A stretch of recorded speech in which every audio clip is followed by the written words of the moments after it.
I want to talk to you about what both me and Mike Farrell have going on.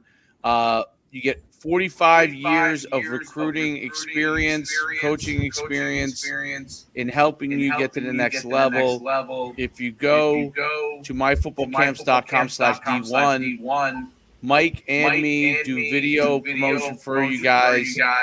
Send it out to our whole following, which basically covers every single college coach in the country.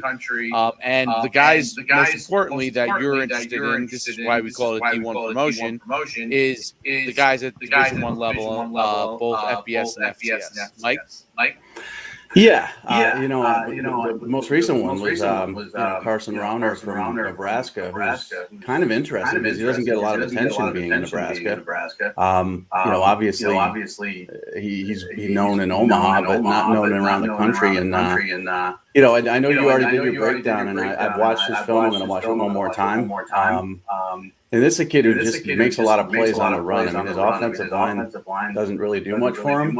He's just scrambling around, but he's got a live arm. He's mobile. He's tough, and he might be a kid that a few schools have never heard of that's going to get discovered through this process. So it's over 1 million social media followers between us. And I think it's well worth it. So that's the pitch there. I'm gonna probably get to him and break it down even more over the next couple of days and then promote him. But just DM either of us. My DMs are open. Are your DMs open? Oh yeah.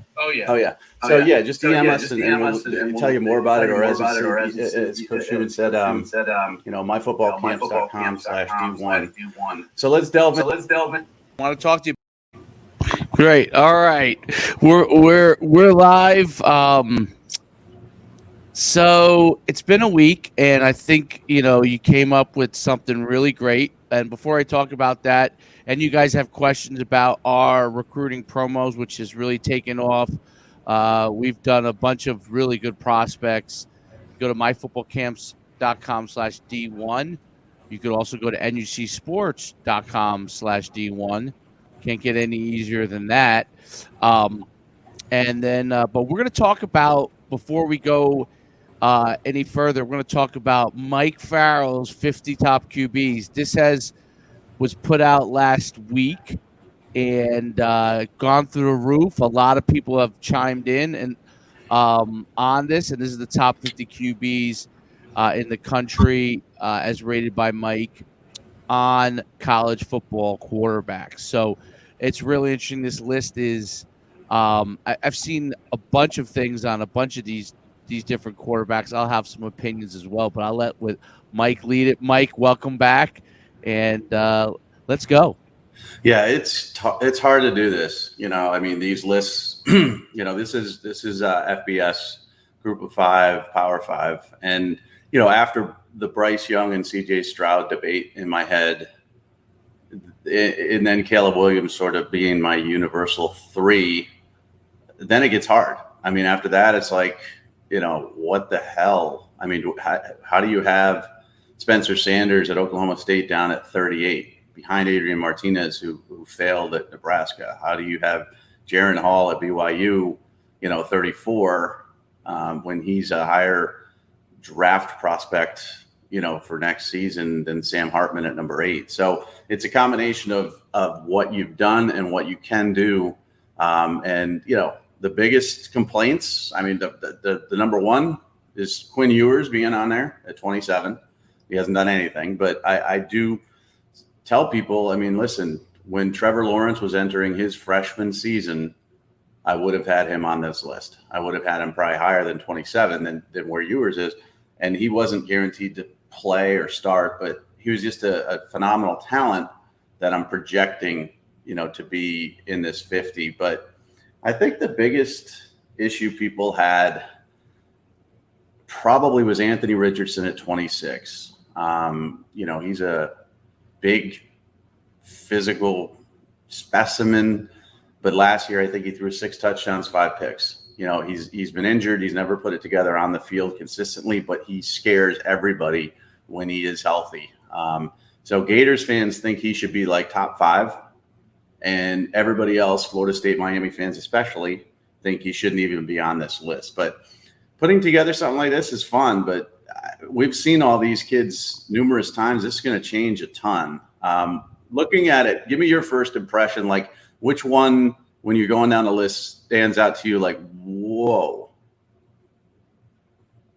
Well, I think the guy that everybody is now put into like maybe the Heisman talk, and I think that he's from New Jersey, Devin Leary, which I think is interesting that you had him on 4, and he's been getting a lot of preseason hype already. I've seen him already doing the realms of I don't know if you've seen it, but podcasts left and right because NC State is pushing him pretty hard.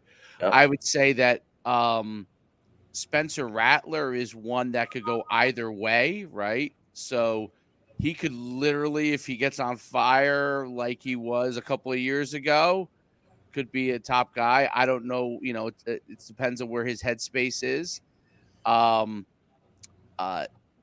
would say here's a couple that I see that are down the list that I thought were interesting. Bo Nix at 48. Yep. So where did he transfer to again? Oregon. So people were upset about that, and there's a tricky part here too about guys that Haynes King is 45, Jackson Dart's 24. We don't know who's starting. We don't know if Max Johnson's going to be the starter at A&M. We don't know if Jackson Dart's going to win the job at Ole Miss, and we don't know if Bo Nix is going to be the starter. So it's kind of interesting. If Bo Nix is the starter with all the talent around him at Oregon, he could shoot up this list, or he could be a backup. And then, I mean, I think if he ends up being the starter, he definitely has the potential to fly up that list. Tanner Morgan, I thought was interesting at 44 because there was a lot of I thought Tanner Morgan was going to get there and then just didn't. And he should be, to me, at least in the top 20. Yeah. If he perform, I mean, just off of what Minnesota was starting to take that leap, and then I think last year it was kind of like they stalled a little bit. They were still good, but they relied much more on the running game, and obviously they had a excellent running back. And then the other one is Adrian Martinez, the Adrian Martinez that I'm thinking of, or is that somebody different? No, that's the guy from Nebraska. Nebraska, right? So where did he transfer to? Because I haven't. He's at Kansas State now. So the reason I have him so high, he started off as a freshman at Nebraska and he was solid. And this was a kid who was originally committed to Tennessee, and Scott Frost flipped him to Nebraska. Big recruiting get for Frost when he first got there. And he had a really good freshman season. He showed a lot of promise and then regressed every year. And this is the funny thing about a lot of these kids on here. You see Jerry Bohannon's on here as a transfer. There's other players. Just looking at the list, I'm Keaton Slovis, 35, transfer. So this is kind of like a rebirth for him. And the talent at Kansas State is underrated like crazy. Like I was watching, I was watching some film, and I was going through some of the draft prospects in the Big 12, and I kept coming back to Kansas State. I think they have more NFL talent than, NFL talent for 2023 than Oklahoma, than Texas. Wow. Yeah, he's going to be surrounded by a lot of talent. Now, this doesn't mean Kansas State's going to win the Big 12. It doesn't mean they're going to go to the playoff. It doesn't mean that Adrian Martinez is a Heisman winner, but he's going to be surrounded by a lot more talent. And he controversially sort of said that, and I don't know why it's controversy. Everything with Nebraska fans is a controversy, but and another transfer, Casey Thompson, who's from Texas, heading to Nebraska, he's 25 for me. So the transfer portal has sort of changed a lot of things. Cameron Ward at 23, he was at FCS level last year. It's sort of like a rebirth for Adrian Martinez. I don't think he's going to be great, but I think he's going to be much better with the talent. I mean, Deuce Vaughn's in that offense. That's going to help him exponentially. I mean, they had Wan'Dale Robinson at Nebraska before he transferred, and they didn't utilize him the right way. Kansas State knows how to utilize Deuce Vaughn, and he's going to be a big help to Adrian Martinez. But that's him. Yeah, and it's hard to keep up. Like, I have to keep up with the transfer portal on a daily basis. But as a college football fan, right, who, if you're looking at it like, okay, it's not my full-time job to cover and follow college football. I'm going to check things out, in June once and July once, but then I'm really going to dig into it in August. You look at some of these names, you're like, what the hell? Like, is that the same Adrian Martinez? Is that you're really talking about like, Jackson Dart, wasn't he at USC? Right. The portal has changed everything, and it's given these kids. Tanner Morgan disappointed me to no end, right? Okay, so the COVID season, he wasn't good, regressed. And again, he had those 2 NFL caliber wide receivers in 2019, and I think that was a big part of what made him look good. And Mo Ibrahim, is a tremendous running back. Last year, they played well, but it was sort of in spite of him. He really just sort of kept them going and didn't make a lot of mistakes. Ibrahim got hurt early. And they still had a running back room that was so deep, and they could still pound the ball with, Footballl or whatever, how you ever pronounce his name, 380-pound offensive lineman. They had the biggest offensive line in college football last year, size-wise, and they just leaned on people, pounded people. But Tanner Morgan, in 2019, I said he had a chance to be a first rounder, and a lot of people laughed at me, and they were right because he just completely regressed. But I guess same thing could have been said about Adrian Martinez his first year at Nebraska, and now he's kind of an also-ran. And Spencer Rattler, too. I mean, he was the number 1 pick in the draft last year. Heading into the season, he was the Heisman favorite. Now he got benched and transferred, and you don't know what you're going to get from him. Yeah, and then there's a couple other, like Will Levis from Kentucky. Another transfer. Yep. So like I know Kentucky thinks that he's a Heisman candidate, right?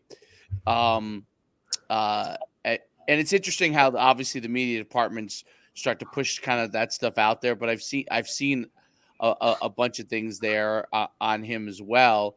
And then obviously like your top 3, I mean maybe your top 4, I would argue, is super solid. Like those 4, Young, Stroud, Williams, and then Leary as kind of the like up and comer in that group, to me have shown and proven obviously that they belong in that top. So people could argue, a lot of other guys in the top 10, I would say, but those 4 have really shown to be guys that belong there. Sam Hartman, maybe, I mean, like what he did at Wake Forest, you could, I don't know what he is from a NFL draft standpoint. Like he may be a guy that makes a roster because you want him on the roster kind of thing.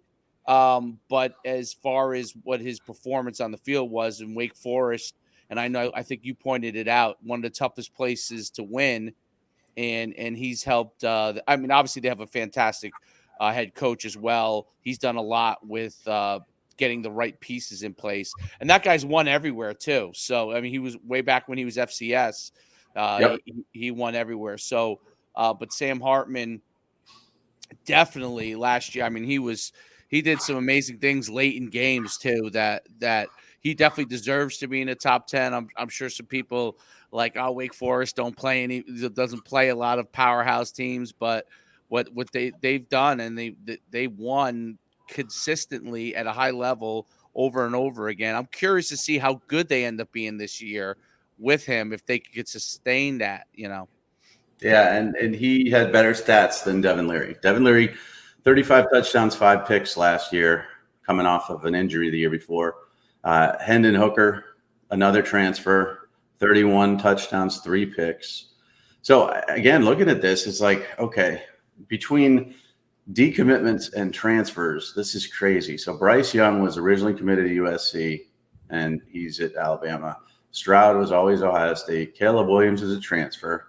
Devin Leary always at NC State. Hooker is a transfer. Levis is a transfer. Van Dyke's always been at Miami. Hartman always been at Wake Forest. Cam Rising is a transfer from Oklahoma. Brennan Armstrong, solid. KJ Jefferson, solid. Jurkovic, transfer from Notre Dame. Then you go down to Dylan Gabriel, transfer from UCF. And then he committed to UCLA, and then he flipped to Oklahoma. Spencer Rattler, on and on. Nobody finishes what they start, and I think it's good that the portal exists because these guys are getting a chance. A lot of people felt the top 3 was locked in. And then after 3, it was a big question. A lot of people don't think Levis is 6. And I have Levis at 6 because of his arm talent. It's just rare. It's just he can do everything and anything you want with that arm of his. He's a dual threat. He throws too many picks. He tries to put it in too many tight windows, but he is just a monster. And he could have, Kentucky's a run-oriented team, so they didn't throw a lot last year, and they'll run this year. They got Chris Rodriguez back. He's just not going to put up crazy stats, but the NFL is going to look at him, and they're going to be like, wow, I got to have this kid. I saw somebody project him as the number 1 overall pick. Wouldn't shock me because of how enamored NFL people get with arms. But a first rounder wouldn't shock me at all. But the ACC, man, look at it. I mean, you got Leary, you got Van Dyke, you got Hartman, you got Armstrong, and Dracovic. 4 of the top 12 quarterbacks in the country are from the ACC, and the ACC is supposed to suck. Well, what about there's 2 other ones I think are interesting, and one has to stay healthy because when he's healthy, he's good. Is Tua's brother? I don't even know how you say it. Tagovailoa. Yeah, Talia Tagovailoa, and you're right. I mean, he looks great sometimes. He looks horrible sometimes. Right, and then the one who the jury is out. You have him at 29, which I might even argue is too high. Is DJ Uiagalelei. I call him Uiagalelei. I know that's wrong. I will tell you, when I first met him, I was calling him Wagalele, and then he corrected me. I still can't get his name right, and I never will. But yeah, he might not win the job. Cade Klubnik is one of my top 5 true freshman quarterbacks to watch, and that's on Twitter as well. And he could win that job. So, it's June. I thought it was fun. Yeah, it's going to change a ton. I'm going to do another one before the season starts because, you're going to see guys like Haynes King might be starting or might be on the bench, Bo Nix, Jackson Dart. I mean, and there are some teams that aren't represented here, like LSU with Jaden Daniels and Miles Brennan, simply because, I got Cade McNamara 36. He might lose the job to J.J. McCarthy. It's going to change a lot. Tua and DJ, Talia. Talia is like, he's a shorter, frumpier version than his brother, but he's got a cannon. And his brother's arm, Tua, is weak.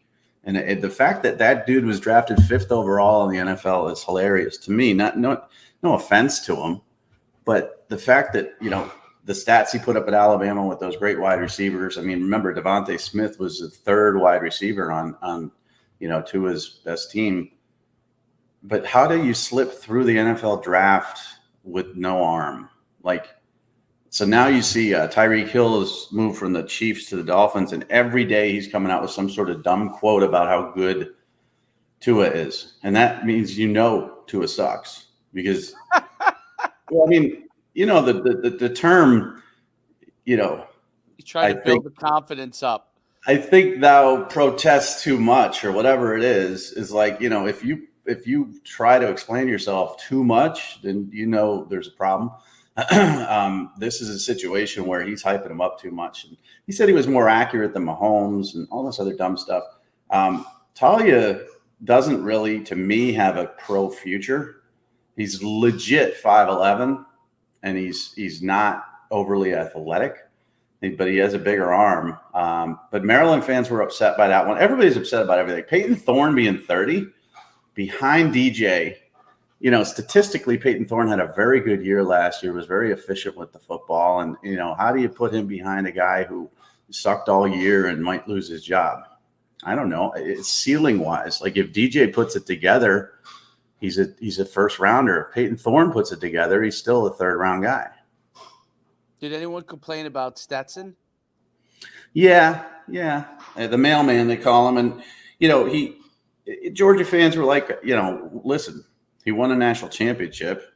How is he 20? And this isn't about winning football games. And we all know why Georgia won last year. It was the defense. And Stetson Bennett is a good story, and he did a good job. But if that defense weren't so great, they wouldn't have, won it all. So, yeah. Well, I will tell you this. Looking down this list, out of 50, there's maybe 15 quarterbacks that weren't complained about. One is Bryce Young, because you never complain about the top guy, right? Well, I guess some people said Stroud should be one. So he is somebody that was complained about. Some just don't have the fan base where people care, like Dorian Thompson-Robinson. UCLA fans, you just don't hear from them. But everybody else was bitched about. I mean, if you could just pick a name, just Sean Clifford, 41. Oh my God, everybody bitched about that because he is just average and he might not win that job. And Jake Haener, 40, Fresno State. Oh my God, he should be way higher. That's what's fun about it. I didn't put this list together so that everybody could agree with me. I put it together to hear some opinions on people. I will tell you this, though, and I did tweet this out. Okay, this thing, engagement-wise, I don't even know how many, comments there were on it and tweets. It was just, it blew up. It made me feel really, really smart about myself because some of the people who are just blind fans are so ignorant when it comes to anything in life aside from their team. It made me feel good about myself because I'm like, Notre Dame fans saying Tyler Buckner should be top 10. Okay, you're an idiot. Like, he hasn't done anything. But then they come back and then they make a smart point like, well, either is Quinn Ewers. And I'm like, you're right. It's just great debate. And I'm going to do running backs this week, and that'll go crazy too. Yeah, I think it's really cool. The one thing I definitely stood out that I think overall the quarterbacks in this year's class seem to be at a higher level than last year's class. Yes. Just the fact that I think that you have that many guys that you can really talk about and argue for or against in their ranking means that it's a deeper class this year than it was last year. And I think draft wise, especially at the top end, these guys continue to stay where they are or improve, that's going to make the draft pretty interesting and early in the first round next year. I wanted to quickly shift, and then we'll talk about our program too. But I that Lindsay rankings I thought was interesting. I'm trying to think if I don't even know if I can pull it, but we can maybe just talk about it. And by the way, you could go to Mike Farrell Sports, M Farrell Sports, sorry, on Twitter to see that list. I'm going to do something commenting a little bit, just a short one on TikTok, just to keep the conversation going. And I'm all at Coach Schuman, but definitely give us a follow. Comment on it, because the more kind of the stuff you give Mike Farrell, you comment on, the more he'll be able to do more stuff exactly to what you guys want to talk about. I think that's important. I mean, right now I'm a poor man making no money, putting out stuff for free that everybody's entertained by. But eventually, I'm going to need to get a job and pay bills. And that'll be less fun stuff for you guys to yell about if I have to do that. So support the website and support our program, which we'll talk about in a second. But Lindy's, obviously Alabama 1, Ohio State 2. And then you can start arguing because Georgia's 3. They lost so much on defense. We'll see. Clemson's 4. Texas A&M after 8, 4. I mean, come on. And Utah 7. Utah, I think, is probably the third best team in the country. But it's really an interesting list, and I haven't done mine yet. But Notre Dame at 8. Yeah, I mean, they lost. Now they lost Kyle Hamilton, but they replaced him with Brandon Joseph. But they don't have a settled quarterback. They lost their best running back. I don't know, replacing a legendary coach. Oklahoma 10. I get it. I do, but they're replacing the coach. And so there's so many interesting aspects to this, whereas some of these teams that are ranked lower are the ones that we're going to be talking about, the Wake Forest of the world you mentioned earlier. Michigan State is extremely solid. They have to replace Kenneth Walker, but they're 20 preseason. Wisconsin 16. They got Braylon Allen. They're going to run the ball over people. NC State with Leary. USC 22. I mean, who was 22? USC. Yeah, so that's interesting because USC is like 4-8 last year, right? But now they got Caleb Williams. They got Jordan Addison. They got Dye at running back. I mean, their whole roster on offense is revamped, but their defense is still not that good. So are they going to take that leap and be a top 25 team? Are they going to go from 4-8 to 9-3? We'll see. I don't know. Yeah, I mean, Arkansas 13. I think that's. I mean, are they that good? They were good last year. I mean, they're in the West. That's hard. I mean, KJ Jefferson's good. They've got a good running game. They've got a very big offensive line. They got some defensive players coming back that are extremely good, but they're in the West. I mean, the SEC West, unless you're Alabama, you can count on 2 losses automatically. Somehow, you're going to lose to Bama and you're going to lose to someone else. And, so can you finish 13? Yeah, you can with 2 losses, but you better not lose anyplace else. Yeah, my gut tells me that this list is going to be radically different. And who can is BYU is still independent for another year, or are they? Yeah. Okay, so they may be able. Well, I didn't see their full schedule, but I don't know how many powerhouse programs they have on there.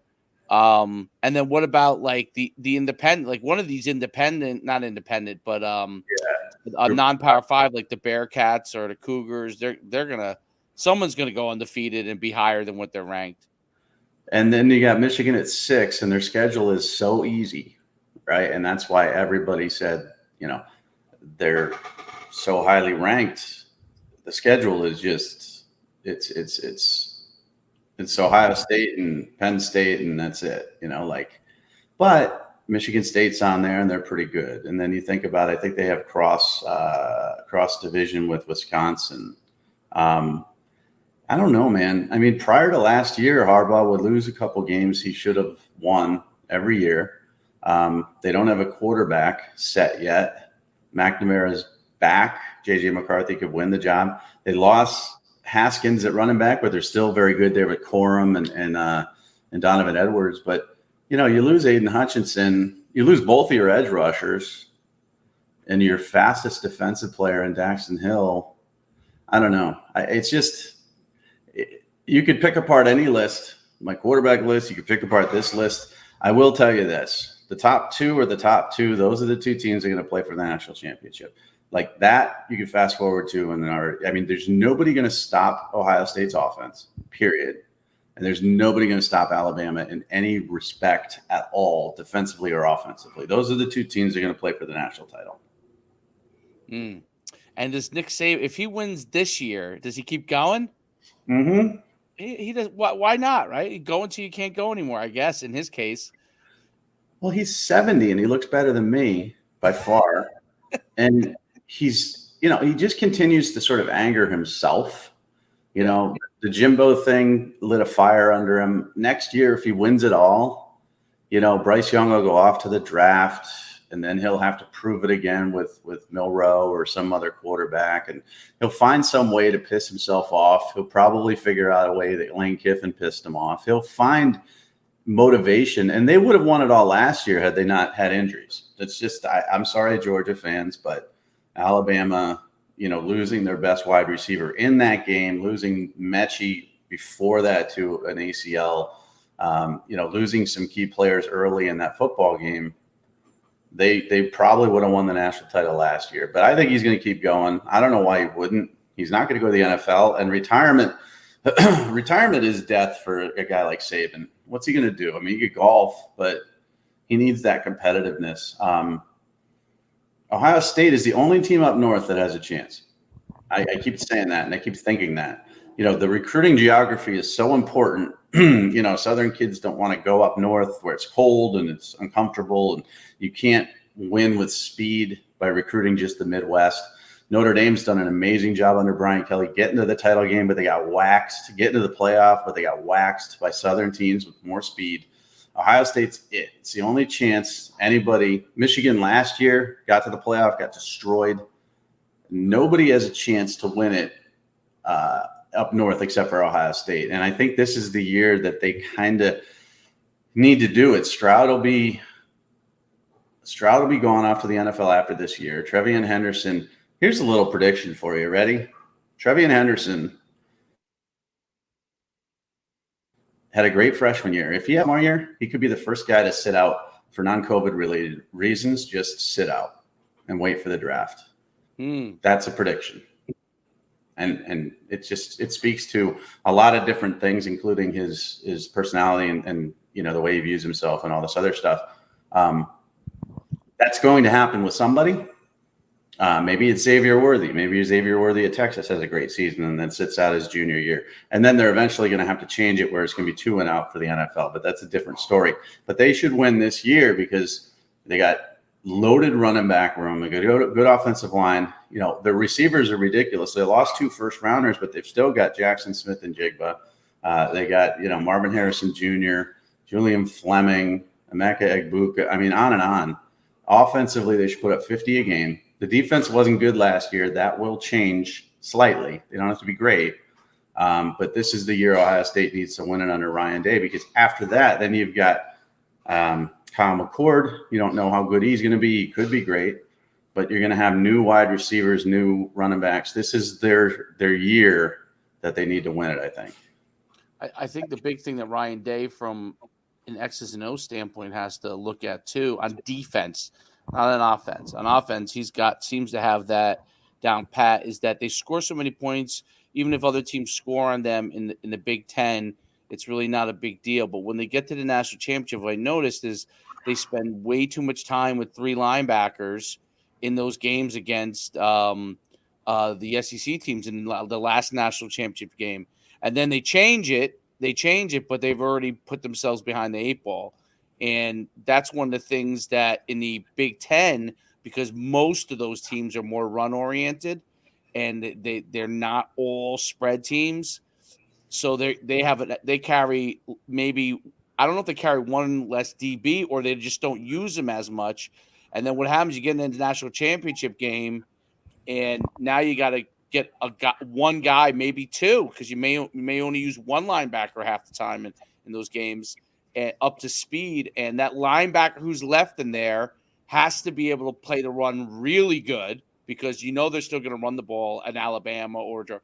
And then those guys who come in as DBs to be able to cover, so you can try to negate some of that speed, still have to be able to tackle. It's a dilemma that they have every time. This is a northern dilemma in general, I guess, when they get to the national championship level, the playoff level, that when you have to go against the southern speed, those teams, they're in a dilemma. Do they have a DB that can tackle and cover? Because if he has to climb down for the run, but he also has got to be able to run with those slots or the tight end or whatever they're using.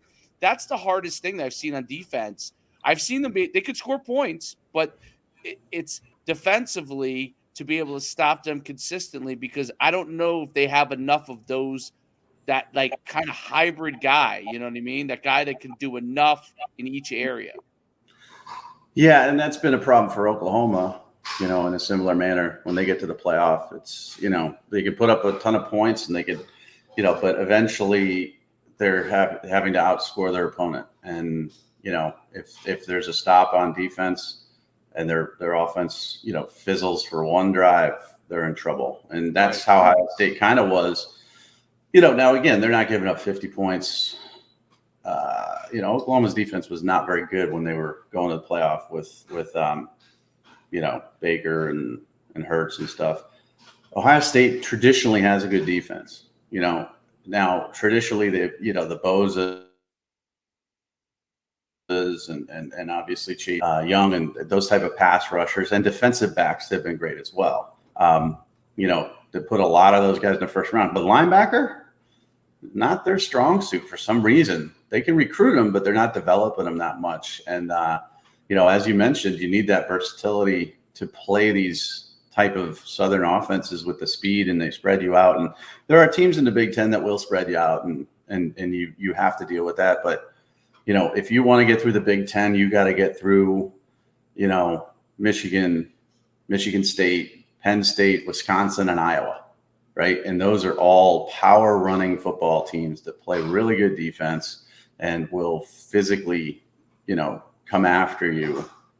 And then you get down, into a playoff game against a team that's just that good physically, but also has speed on the outside, and you just don't know what to do. But I do think Ohio State will, they will absolutely win a national championship under Ryan Day. I don't know if it's this year, but for some reason they're able to recruit those guys from Texas, from Florida, from Georgia, from California.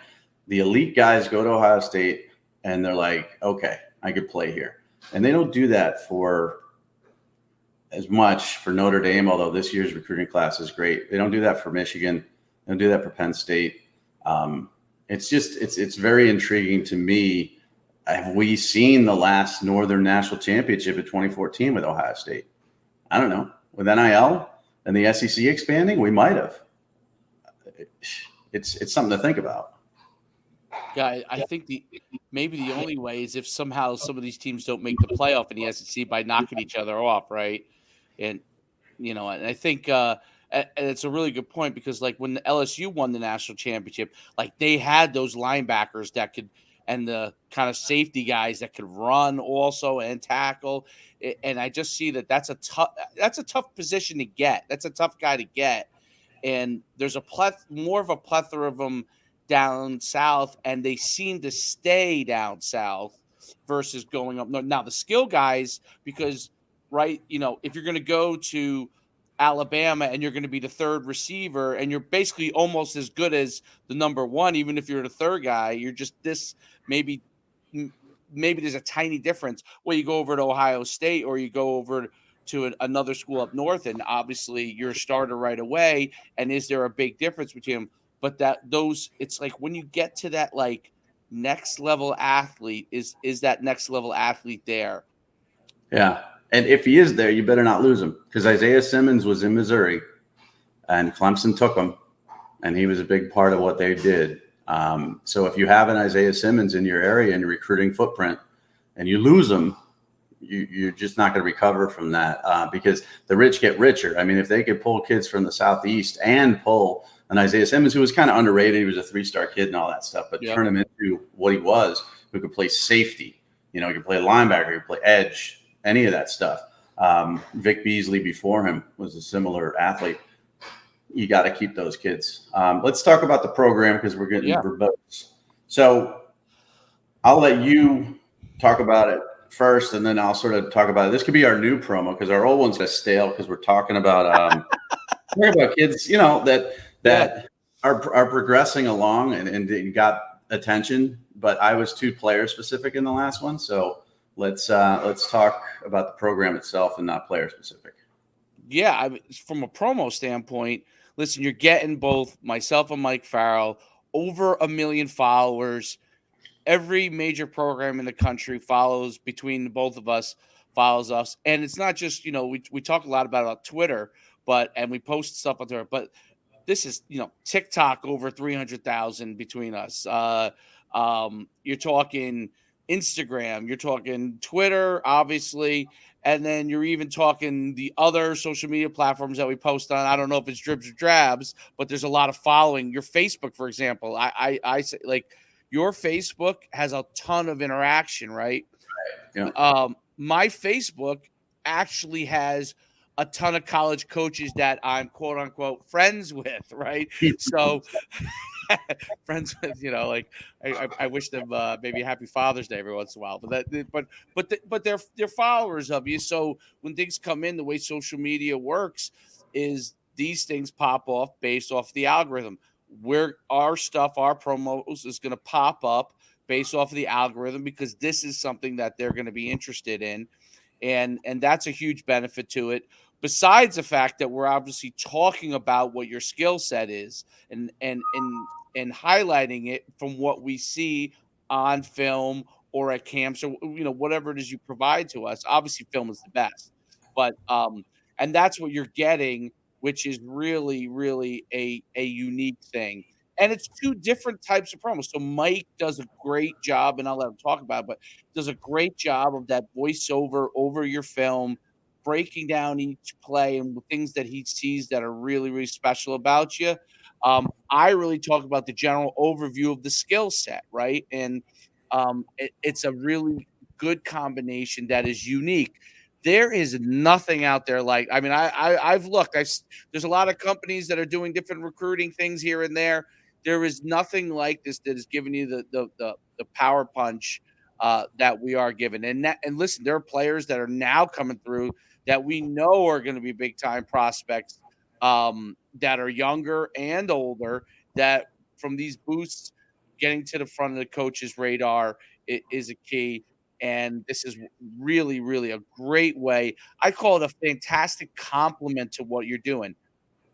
Before I let Mike talk about this, what I think is great, the best thing about it of all is you could take these videos, right? When you go and reach out to coaches yourself, and you could here are two people that are respected in the industry that are talking about what you do. So, hey, if we're actually helping the recruiting coordinator's job a little bit, he can look at those specific things and say, yeah, I agree with what they're saying, or I don't agree. Like, he can look right away at those attributes that we're saying that we think are there, and they could quickly, and you know what, that helps their process too. So for college coaches, when you see this, we're helping with that job, and any help you can filtering through everything is probably a good thing, because time is always of the essence.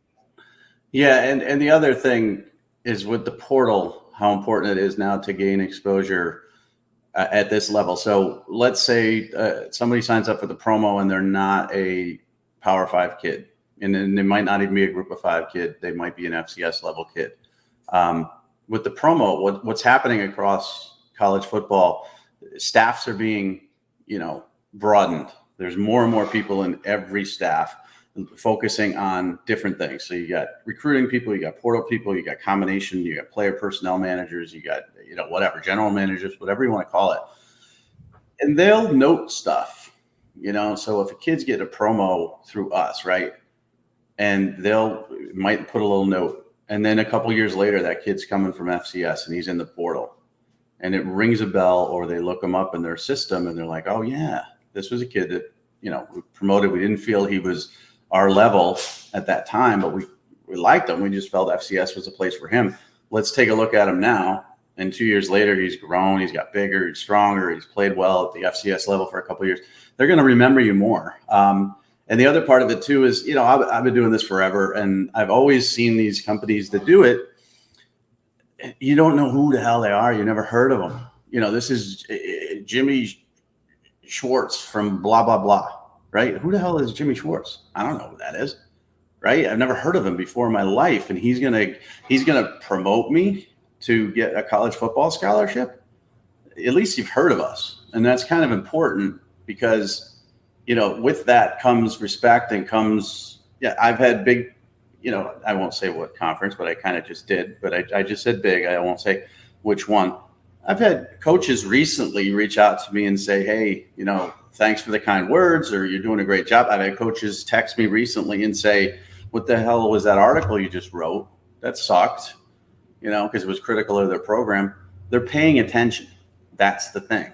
And they're not paying attention to these other guys too. And I also find myself kind of going back to check on these guys. I don't know why. This is something when I was, at that other company forever, if an email came through about a kid that didn't have offers, I didn't care. Just life. I didn't have time to care because I was so focused on the 5s and 4s and all this other stuff. Now it's kind of personal. Like, you've purchased a program from me. I kind of care about where you end up now.